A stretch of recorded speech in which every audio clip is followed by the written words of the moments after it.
Hai pemirsa, selamat bergabung bersama iTech. Kali ini kita akan membahas rekor buruk pertemuan Indonesia versus Irak.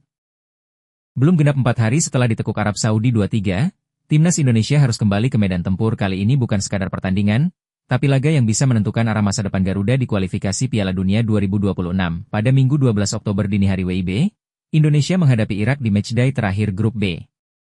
Posisi tim asuhan Patrick Kluivert berada di ujung tanduk. Hanya kemenangan yang bisa membuka peluang bertahan di jalur lolos otomatis, atau setidaknya menjaga asa lewat babak kelima. Semua mata akan tertuju ke skuad merah putih yang kini harus bermain bukan hanya dengan taktik, tapi juga dengan hati. Bayang-bayang rekor buruk Irak bukan lawan yang asing, tapi mereka juga belum pernah dikalahkan Indonesia. 6 pertemuan terakhir berakhir tanpa kemenangan untuk Garuda, 3 diantaranya bahkan terjadi hanya dalam 2 tahun terakhir. Sebaliknya, Irak justru datang dengan modal juara. September 2025 lalu, mereka baru saja menjuarai Kings Cup 2025 di Thailand setelah menundukkan tuan rumah 1-0. Menghadapi tim sekuat Irak tentu bukan perkara mudah, tapi Indonesia tak punya alasan untuk merasa inferior. Generasi saat ini merupakan salah satu yang paling berbakat, dengan kombinasi pemain lokal, diaspora, dan naturalisasi yang punya pengalaman di liga top dunia. Masalahnya tinggal di strategi dan keberanian Kluivert. Laga kontra Arab Saudi lalu menjadi pelajaran besar.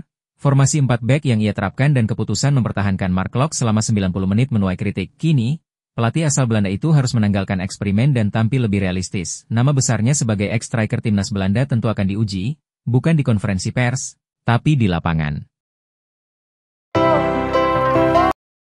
Berdasarkan performa terakhir, Martin Paes hampir pasti tetap menjaga gawang Indonesia. Meski kemasukan 3 gol, kiper FC Dallas itu menunjukkan refleks luar biasa yang mencegah skor lebih buruk. Barisan belakang diprediksi kembali memakai 3 back, Rizky Ridho, Jai Idzes, dan Justin Hubner. Di sisi sayap, Kelvin Verdong, kiri, dan Kevin Dix, kanan, berpeluang dimainkan untuk menambah stabilitas pertahanan dan daya jelajah serangan.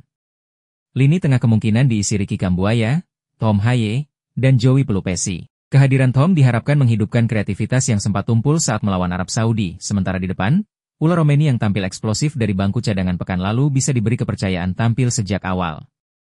Ia akan ditemani Ragnar Oratmangoen di kiri dan Miliano Jonathans di kanan. Kemenangan atas Irak tak serta-merta menjamin tiket Piala Dunia bagi Indonesia.